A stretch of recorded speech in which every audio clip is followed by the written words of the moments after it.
Board up the doors, lock it, stay inside, and don't come out until morning. Just wait for me to come inside, you dummy! Get out of the way. Hit him with your best shot. How in the plains did you do that? That makes it tough to kill him then, Jack! We've got something that can help. Haven't you had a chance to clean that up? How long does that spell last, Jack? Should have stuck with sheep. Boy, are her dogs barking. You're goddamn ugly. And he runs up.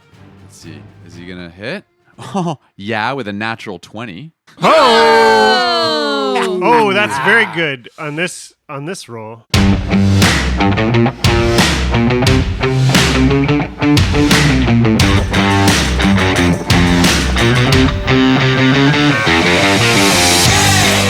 Welcome back to Dice Shame, episode 102, Hold the Dark. MVP this week is Izzy, who's been hanging out with us on Discord and who found us through our podcast of the Frost Maiden crossover with Wizards of the Coast.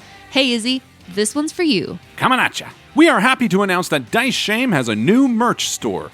Woo! Teespring was fine and all that, but with limited supplies, we opted to try Redbubble on for size. So you can find all your favorite lines from the show, including Bingo Bango, The Old One Too, Bad Dice Pay the Price, and many more. Some illustrated by the talented Adam Davis, others illustrated by Limey D, all available for you. Get them on a shirt, a sticker, a button, or a face mask. Check it out at redbubble.com/people/diceshame/shop. Go there now before they sell like hotcakes. What the hell is a hotcake? You ready to do this? Yeah, let's play D&D. Yes.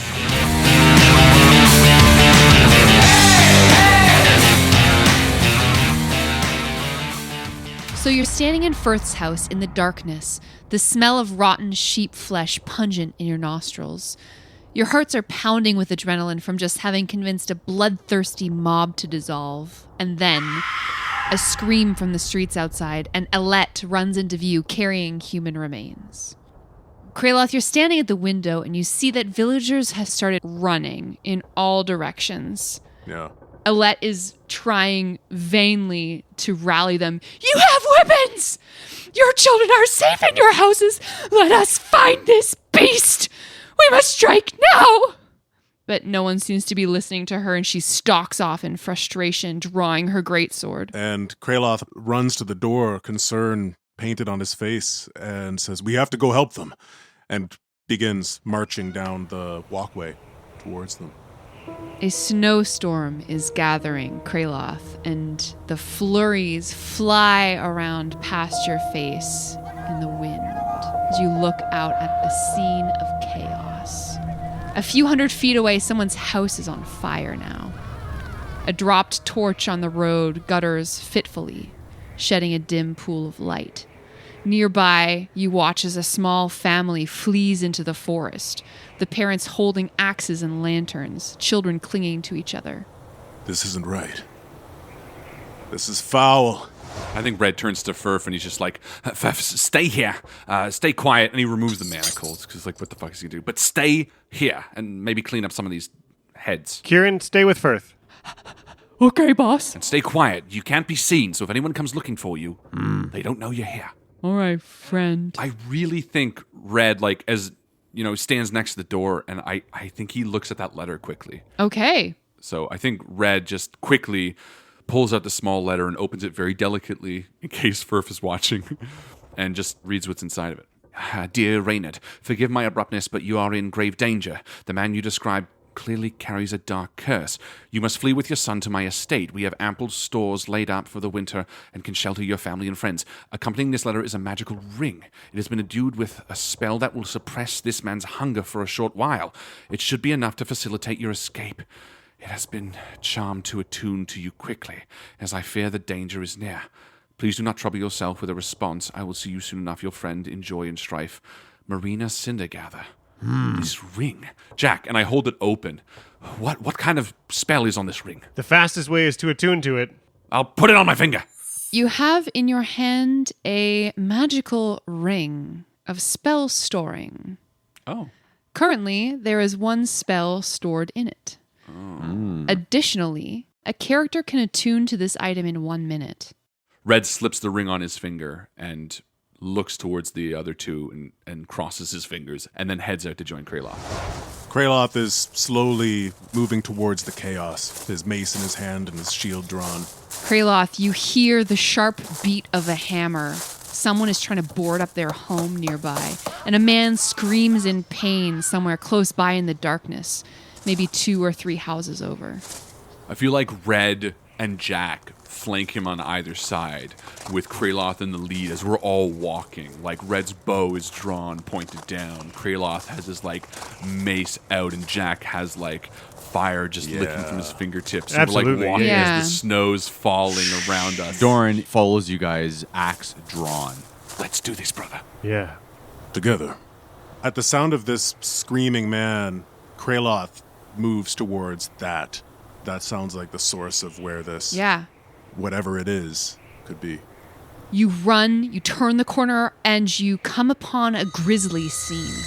A dying man on the ground, blood spurting through a wound in his chest. Beside him, kneeling, Zaffrey, and a pitchfork bloody in the snow.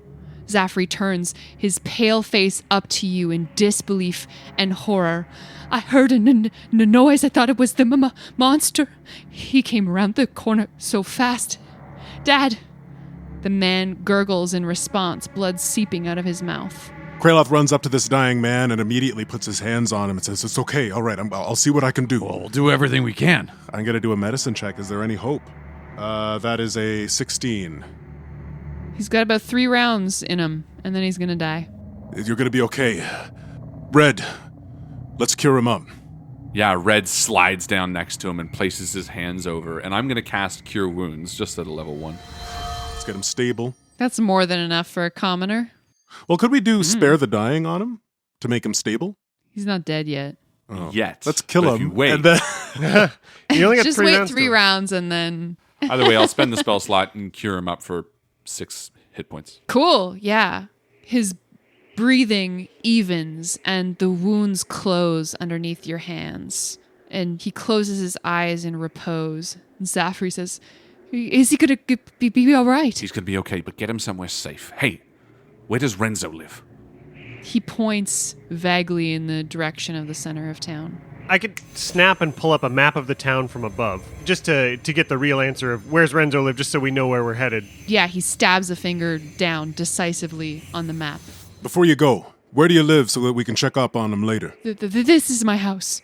Board up the doors, lock it, stay inside, and don't come out until morning, all right? Thank you. Thank you. Has it been a minute?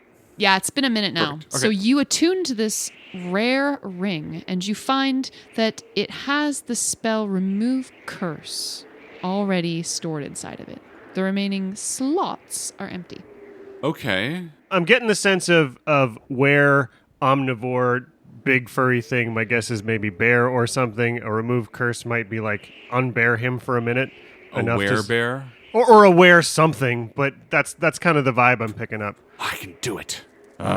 Renzo's house is this way, I think. You head through the dark streets, hearing the sounds of chaos all around you.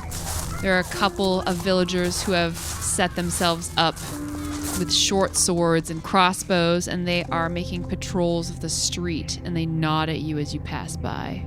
Go home and board yourselves up. You're not going to be any use to anyone dead. You see a lone figure near the tree line. They are pacing in a circle.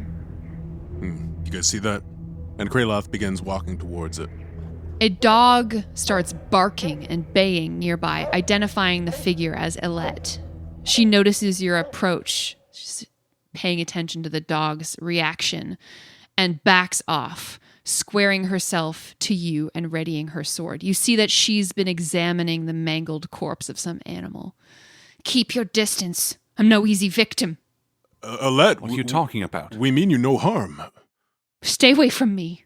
We only seek to find out what has afflicted this town. As do I. Where's Renzo? I've not seen Renzo. I never really trusted him, to be honest. The corpse here was clearly a large animal, probably a horse. It's been nearly completely devoured. It's just a red smear and some large bones in the snow. Oh my god. And the basset hound is barking at you, lunging and retreating, eager to protect its mistress. I can't trust you, I'm sorry. I have to protect myself. We got a letter meant for Reynard. It from Marina Cindergather. I don't know if you know who she is, but Reynard had described someone cursed And we've got something that can help. We just need to find whoever's been cursed and is haunting this town, and we can help. She drops the point of her sword down to the snow, and she makes a hand gesture to the dog, who stops barking.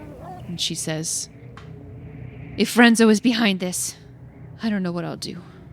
It might not be his fault. If he's cursed, It might not be Renzo's. All we're saying is Renzo was very eager to keep the eye off of the sheep, and he was very fervent that it was Furf who was to blame. And it was very clear that he was the one that was setting him up. That's as much as we know, which, where we come from, is enough to at least warrant being very nervous around that person. A strangled scream emanates from the town, and she turns back and she says, "We are needed." All right, let's get going. let's go. As you run back into town through the blizzard, you spot Renzo Addy. He's crouching just outside of the town smithy, looking down at a body of a villager on the front steps. And as you approach, he looks up at you and he says, "Shame, really. They've been starving so long. There's so little meat left." And as you watch, his eyes sag down. His mouth grows into a giant, grotesque maw, stretching and splitting his lips, a stream of saliva dripping out, and he takes the villager's entire arm, ripping it clean from the body in a shower of blood and swallowing it whole. Everybody make a Constitution saving throw for me. Whoa. What? 18. All right. 11. 11, okay? 6. Oh, no. Oh, shit. And 8. Well, guess what? The sight of this abomination chills you to your bones. But then Doran and Kraloth and Jack, you hear a tiny voice coming from Doran's hands. And Orc Splitter says, Don't worry, guys. You can kill anything. I love it. and you are saved from the terrifying visage of this monster. And now everyone roll for initiative. Hey! Bum, bum, bum, All right. All right. Kraloth, what'd you get? You sound happy. 14. Not bad. Doran? 13.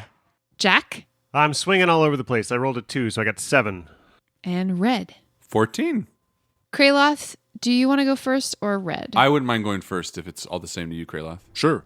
Light from burning homes and dropped torches flickers in the distance, and blowing snow reduces the visibility to a mere 60 feet. You hear the crackling of fire. You hear screams of terror coming from some homes. And Renzo stands up from his meal and runs at you, Red. He gets immediately up to you, and he tries to bite you. Bring it on. That's a 13 to hit. No. Okay, so he misses you, and he draws a long sword.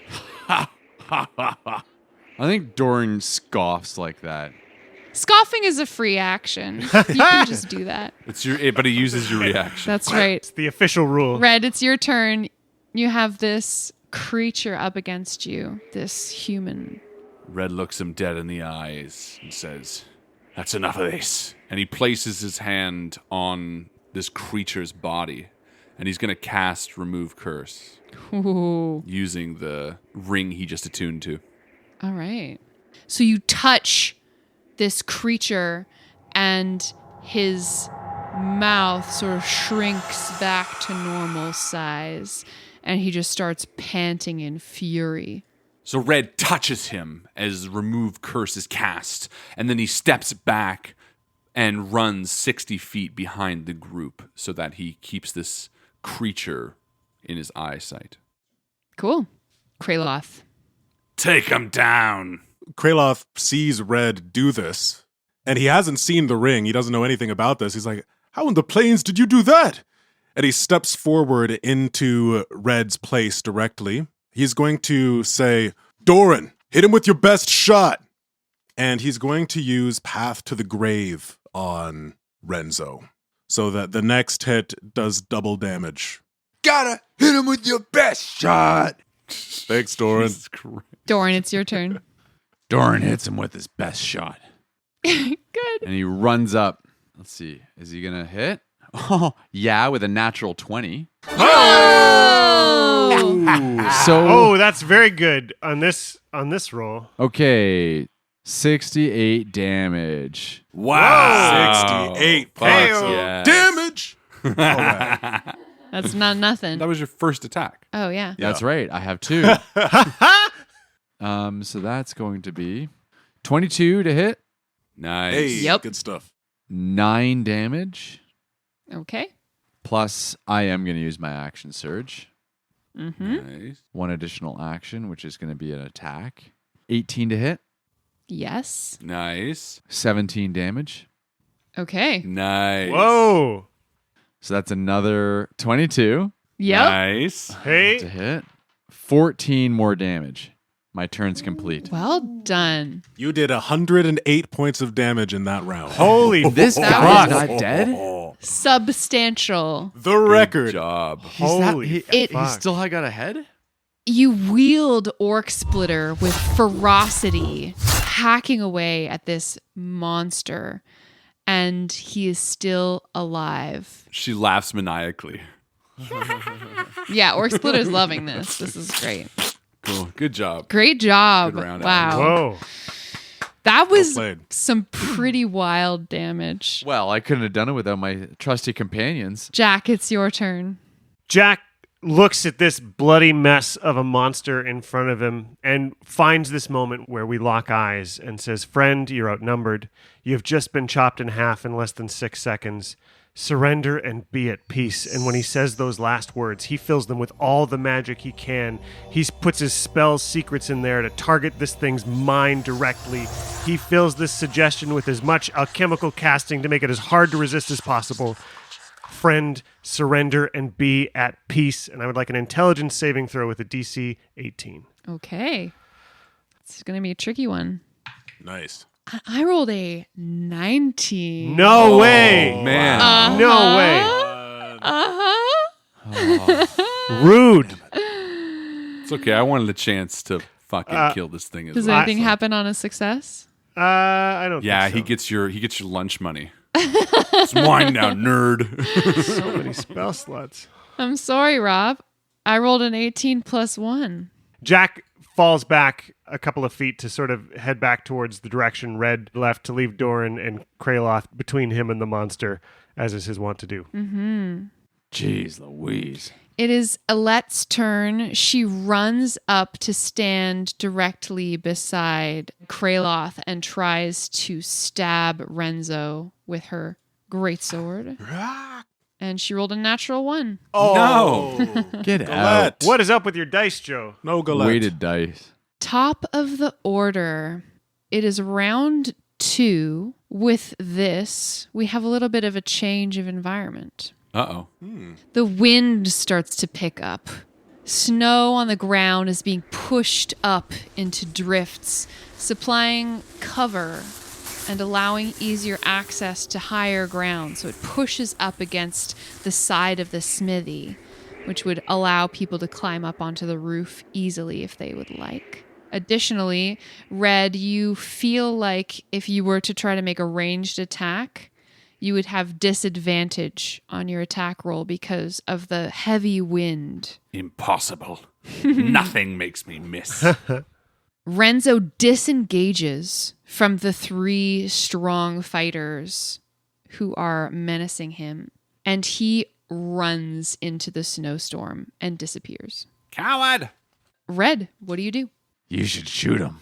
He's gone, Doran. He's gone. Can't see him. You He's think? gone. Oh, right. I should try. Maybe he's just invisible. Well, you watched him run away, so he's probably not invisible. Reddy's going to run back up to roughly where Renzo was before he turned and ran. And I'm going to do a track to see if I can't determine exactly where he went in the snow. Okay. And I'll do a tracking. 25. Great. His footsteps are fairly clear to discern in the blowing snow. You see that they lead east. I point them out to the others and sort of say, look, there's the tracks. They're heading east. Let's go. Onward. Lead the way. Cool. Kraloth, it's your turn. Awkward. Onward. Kraloth is going to nod to Red as he says this, and he's going to move forward. He's going to go towards the center of town, towards the east, and he's going to keep his wits about him, preparing the cantrip Sacred Flame if he makes itself visible. Okay. You prepare your action and you move 30 feet east, following the footprints. Doran, what do you do? Yeah, I just follow. So Doran follows the others. Mm-hmm. I don't really think there's anything else I can do. Jack, what do you do? Not at the moment. Yeah, Jack follows behind Red and sort of moves to catch up with everybody else now that he's sort of on the edges again, not a place he likes to be. Yeah. For creatures that might circle around in the ice and snow. So he hurries to get back up with the group and has a spell in mind ready to flash on this creature as soon as he sees him. Mm-hmm. And Alette is going to follow the group with her sword drawn and her mastiff at her side. Does your dog smell anything? Good question. Rolled a 5 and a 6. Those She just dice. shrugs. She's like, what dog? Oh, shit. This is a guinea pig. You hear the sound of a woman scream from inside of one of the nearby houses. Can we tell which one? So there are a couple of houses up ahead on your right. It's probably coming from the closer of the two. That house right there. Maybe 35, 40 feet away. The bigger one in the center of town. I think that's where the scream came from.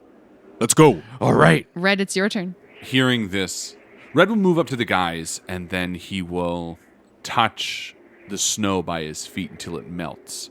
And he will cast Icy Mantle on himself. This shield of frost over his entire body from the ice rune will help him should something go south. Smart. You were previously his target of a bite, so you're trying to protect yourself. Kraloth, it's your turn. Kraloth turns to Doran and says, you take the front. I'm going to loop around back. And he's going to cast Sanctuary on himself and move towards the side of the building. Are there any windows on the side of this house? Yeah, there's one window kind of towards the back of the house. Yeah, he's going to move close to that window, and he's going to look inside. Yeah, you look inside and you see Renzo standing in a dark corner, and he is licking blood from his hands as he stands over the mangled corpse of a villager. Not fast enough. I'm going to hope that the storm keeps me hidden until Doran has a chance to move, and I'm going to gesture that he's in there. Doran. So Doran runs up to the front door, bangs on the door, and then kind of steps to the side, preparing my axe for swinging into his gut area. Little pig, let me come in. Jack, you watch in horror as the corpse that Renzo left on the stairs of the smithy rises up and is standing right behind Red.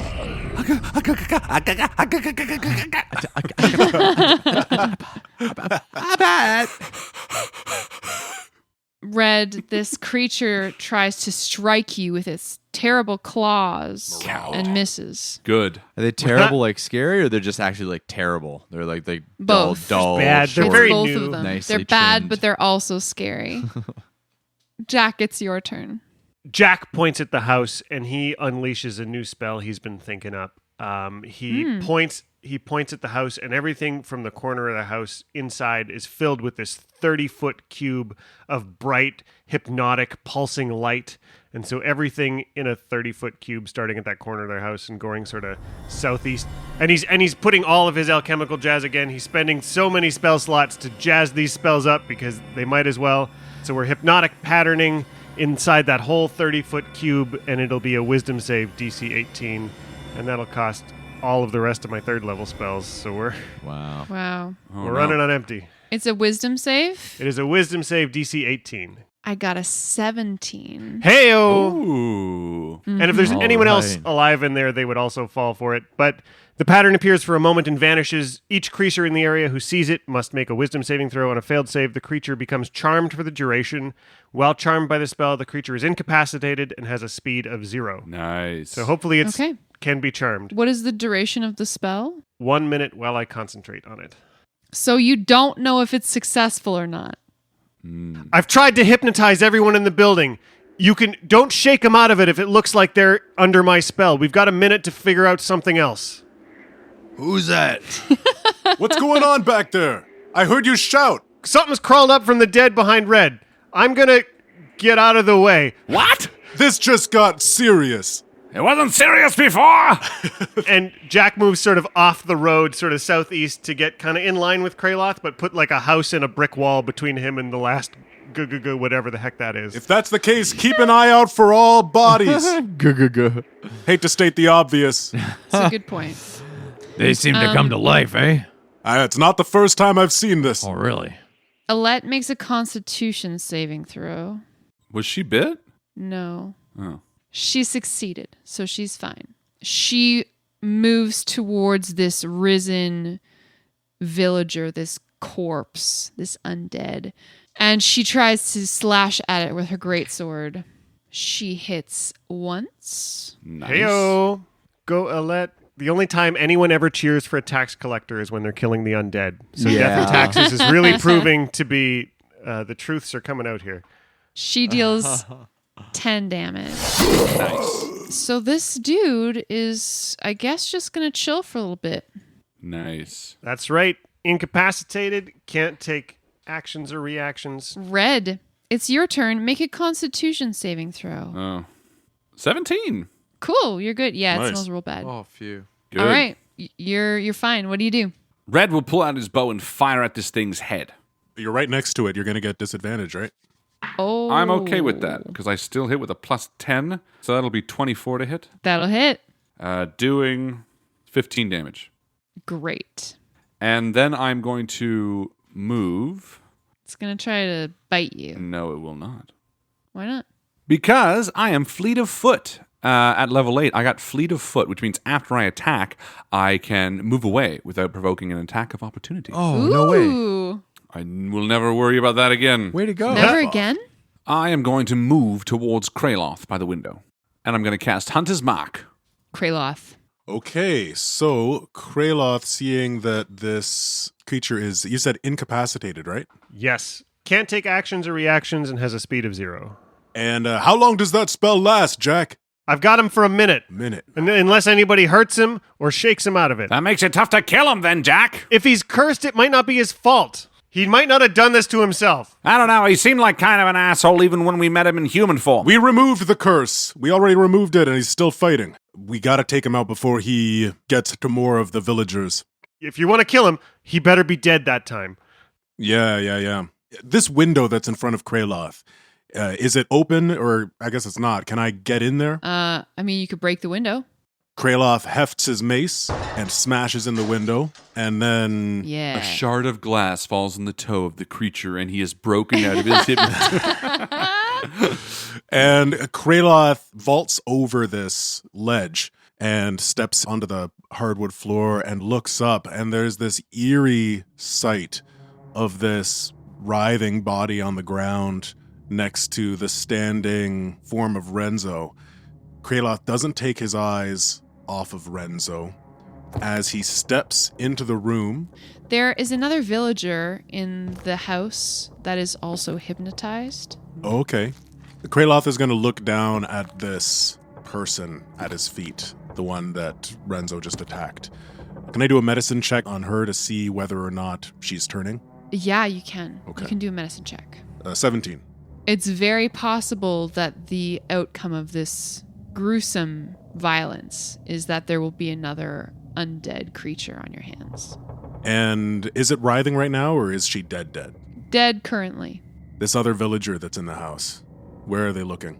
They're just looking straight ahead of them in fear, just kind of petrified by an invisible hypnotic pattern. Kraloth wields his mace and smashes her head in. What? Why? She's just a person. living The living one?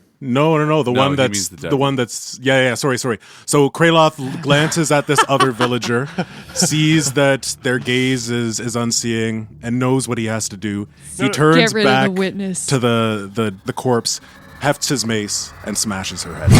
Coup de grace. That's right. In the name of Kellamvor, Okay. he will not rise. Doran, it's your turn. You're standing in the doorway of this house and you watch as Kraloth breaks the window, jumps in, and pulverizes a corpse's brains with his mace. What do you do?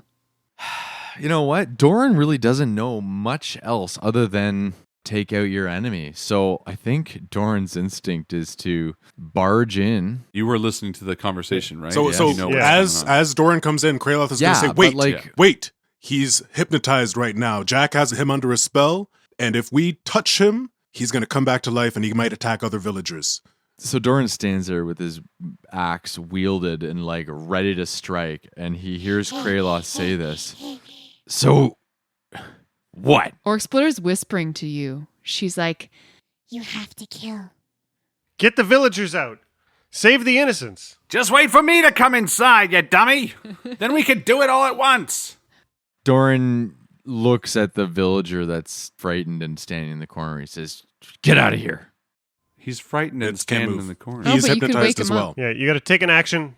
Get the innocent out of the room. Good idea. Yeah. So I grabbed the shoulder of the innocent person, and Cool. that's what I meant. I just forgot that they were also Yeah. charmed. I like that. and you see this villager's eyes snap to, realize Don't look what's down. going on. Don't look down. Martha? And then Just run. The villager starts to just bolts out the door. Good stuff. The undead creature outside exchanges blows with Alette. You left me. You left me. She's got Now she's this. fine. It's going to try to bite her with a 13 and does not hit. Alette's got great armor. Nice. Good job, Alette. Jack, it's your turn. Jack's been using a lot of his time to use his keen mind to practice magic without moving, and he's going to try it now for the first time. As a bonus action, he can telekinetically shove a creature to get them out of the way. And I think he's going to say to Alette, "I'm going to move you, just let it happen," and try and pull her sort of southeast away from this creature she's fighting. If she agrees and lets it happen, she can just move 5 feet sort of towards me and to the right a little bit, and if not, she can make a strength saving throw. I mean, she wants to kill this undead creature. She's going to try to save against that movement. She's locked in deadly melee. Milady. Melee. That's fair. That's only a 12. So DC was 16, so she's going to move sort of southeast 5 feet. What a weird feeling. And that's my bonus action, because I'm going to... Does that incur an attack of opportunity? It does not, because it's forced movement. Cool. But then I'm going to draw the Ild Fire rune with my fingers, and in the dot in the center of it, when I press that point, a bolt of fire is going to shoot out towards this creature. Aha. So there's another Excellent. thought process there. I see. And Of course there is. It's Jack Page. I get to roll an attack roll for the first time in this whole game. We're at level Yeah. Yay! episode 100. I thought I'm going to break out an attack roll. And fail. Yeah. Let's see it. 12. Let's see what you get. How do we like 12? You miss. Yep. I'm not good at this. Yeah, Damn it. bolt of fire lands in the snow at the feet. It's a warning shot. And I'm Alette gonna. turns around and she's like, "What the fuck, man?" I don't know. I'm already moving 30 feet to get behind Red. All right. Good luck. That's great. That's great. Alette tramps back through the snow to get you to get back up to beside this creature. Her dog is just barking wildly beside her. Boy, are her dogs barking. Unfortunately, you put her off balance. Yeah, and well. so she misses both of her attacks against this creature. Don't blame Jack for that. Blame the wizard. We're used to it. It's all our I fault. can and I will. A team of 4 riding horses careens through the village, dragging the burning wreckage of a carriage. The mangled carriage is splattered with gore. The horses have clearly trampled someone in their fright. It careens by your party, the horses screaming in fear as it passes. What the hell's that? Alette's okay, right? Yeah, Alette's fine. She kind of like dodges out of the way, but it looks like it could potentially be a dangerous situation for some of the nearby houses, depending on what happens next. Renzo is still paralyzed inside of the house, so it is Red's turn. All right, let's do this. Red's going to go in through the window and stand in the farthest corner of that house. Mm-hmm. He is top of the initiative order after Renzo. So if we're ever going to attack, now is the time to do it. And I think he will break this guy out of his hypnosis. Because for me, I'm pretty sure it goes me, Kraloth, Doran, and then Jack, more or less. Here we go. This one's for all the beans. I have Hunter's Mark on him. He's damaged, so I'll be doing Colossus Layer if I hit. He is humanoid, correct? He is. And now that you see him in the dim light of this house, it's clear that his clothes are absolutely covered in blood. 23 to hit. Yep. Yeah. Nice. Thank you. 28 damage.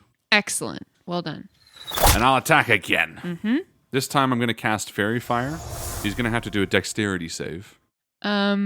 Yeah, I'm just going to rule that he can't do that. Perfect. He is outlined in Fairy Fire, which now gives advantage to attack. Great. That is a 18 hit. Yep. Again, everyone has advantage on this guy now. Sweet. Creepy. 27 damage. Great.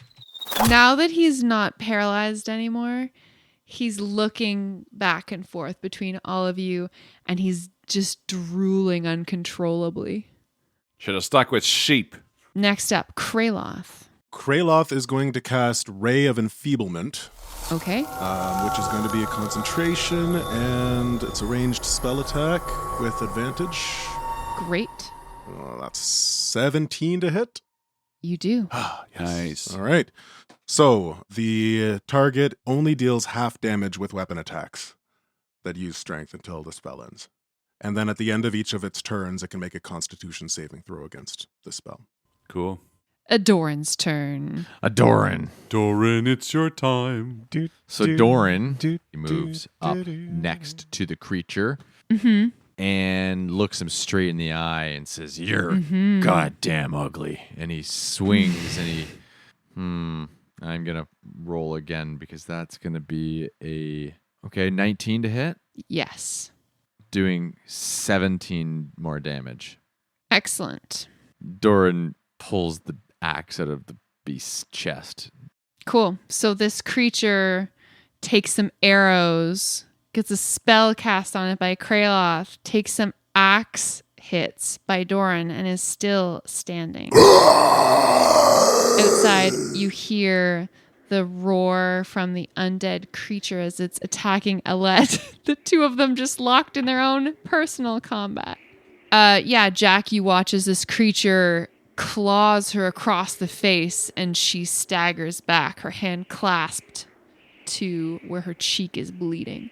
She's like, oh, why didn't somebody push me away from this fight? It's your turn, Jack. Jack steps up to that window everybody crawled through to where he can see Renzo, and he prepares an old familiar spell. He pulls out the Spellguard sphere, and now it's got this fire opal hanging from it, and he fills it with all of these magical darts that look like miniature fireballs and sends... Two of them are going to that creature fighting the tax collector, and the other four are headed towards our favorite monster in the building. So against the creature fighting with the tax collector, 42 damage. Decent. As it's full of all the magical alchemical jazz and force he can fit in there, and the 4 more darts. Yeah, that creature explodes, by the way. Wow. Excellent. And then another 63 as 4 more darts come in the window and take a hard left towards this guy. Nicely done. Very good. So Alette rushes towards the door and comes in. I guess she's going to get right up on this This creature. girl's just going to die. She's trying real hard. She's going to watch Death it and die. taxes, right? She's trying real hard. She don't get the message, yeah. All right, round 6. Fight. It's the creature's turn again. So, Doran, the creature bites you, and you take 3 piercing damage and 10 necrotic damage. He then disengages and leaps out the window, and he runs. Damn. And Jack, you watch as he rounds the corner around the house behind you. He's got to do a constitution check. That's 17. Yeah. Okay. So he's full damage mode. All right. Red, you watch as this guy bites your buddy and then runs out the window. He's on the west side of the house. Red will follow. He'll jump out the window, stand next to his friend Jack, and take a few steps south so that he can get a clear he's shot. running. You're just lining him up. Yeah, and I will attack. 17 hit. Yeah. Nice. That's going to be 30 damage. Yeah. You sink an arrow into this creature's skull and he goes down. Hey. Whoa. What's the matter, boy? You didn't want to fight? Finally. He like falls. Is he dead? Yeah, he's dead. Oh. Red, you watch as his body curls inwards towards his stomach and you hear his bones crack. Oh. And then he shrivels up until there's nothing left of him but a mummified husk, which crumbles to dust. I think in the snow, Red just continues walking as he's like putting another arrow and he's like just like kept running. You didn't have to keep running. He's like talking to himself and he walks up to this crumbled dusty pile, pulls back on the bow and just lets another one into like the husking shell of his head. Yeah, the husk just explodes into a cloud of dust. And you see that there are 2 leather pouches on the ground that he was carrying. Yeah, I'll scoop him up. Cool. I think Red paces back to the others and sort of goes through the leather pouches. It's dead. Oh, yeah. Put an extra one in just to be safe. That bastard can rot in hell. So Red joins the others and goes through the leather pouches. You find 70 gold of assorted coins. The other one contains a collection of jewelry and trinkets. One of the trinkets is a ring that has the phrase "For Krina" engraved into the interior of the band. Let's put the fires out and then we can sort of see who's alive. And I think Jack walks around to some of the fires and uses this new power of the Ild rune to start extinguishing as much of the flame as he can to save as many buildings in town. Yeah. Cool. Maybe Red grabs the decanter of endless water then and like Oh, absolutely. Yeah. Jack tosses it over. uses that on the other fires. Firefighting team. I like it. Doran's just wipes his blade of his axe and he goes around kind of standing things back up. You know, there's like chairs and stuff. And Yeah, this town is in need. I guess, where's Kershid? Do we remember where he ran off to last? Kershid hasn't been seen since before the mob attacked you. Kraloth looks up to Alette and says, "What happened to Renzo? What is all of this?" I swear I didn't know. I had no idea. man, So what about all that tax stuff? Was that something Renzo made up or is that actually legitimate? Is this town suffering? Yeah, it's true. We're supposed to report to Mirabar in like 5 days. I'd like to have a conversation with Kerchid, maybe see if we can get Pelazwant some help from Mirabar. That, you know, was their tax collector who brought a lot of this pain on them. You know, they're a rich town. They can certainly spare a little for Pelazwant to help them get back on their feet. I agree with all of that. You know, Firth also needs to get to that woman's house, that Marina Cindergather.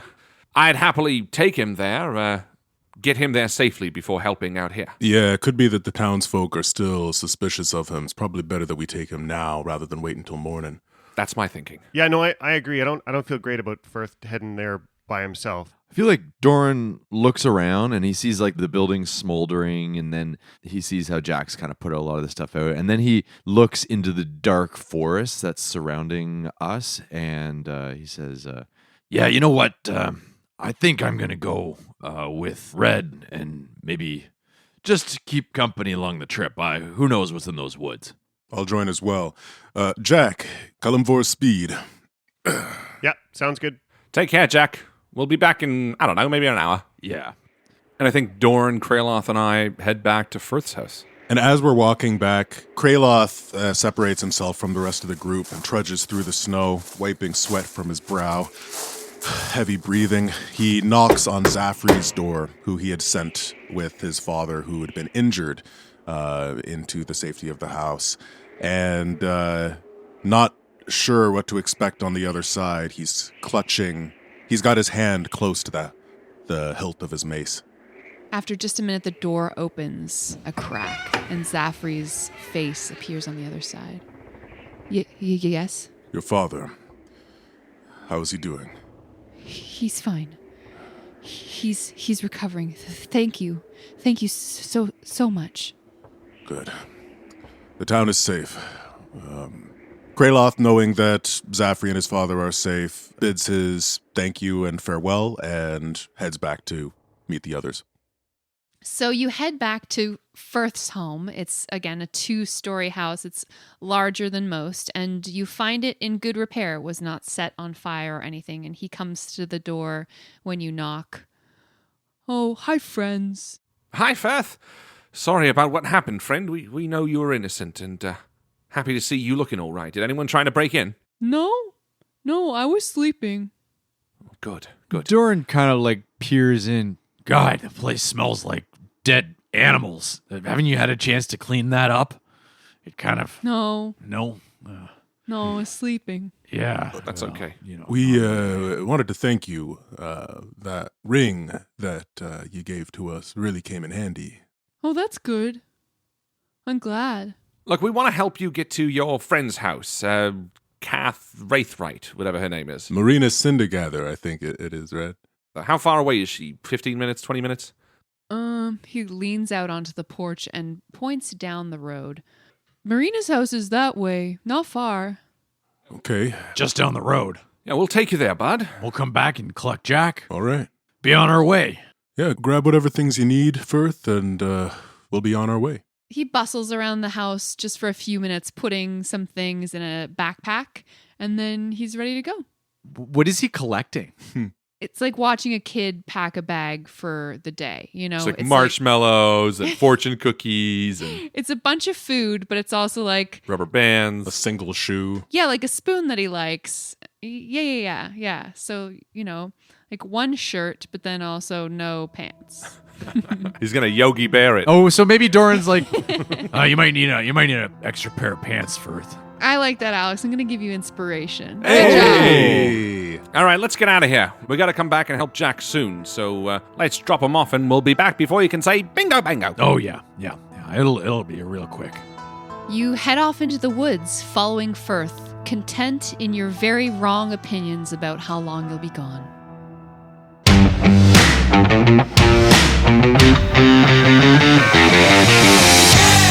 I'm sure this walk will be short and sweet and short. Thank you once again to our wonderful Patreon supporters Christopher Ryan Evans, Merlin, Mitchell Cadwell, Ashley and JB, Colin Burkhart, Daniel, Doug, Jessica Orrit, Jonah Goldman, Katie Orrit, and Mari Koneski.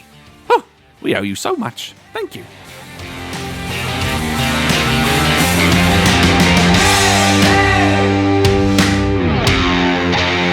Cause he's the tax man. Oh, the tax man. Let your face bring you back to life.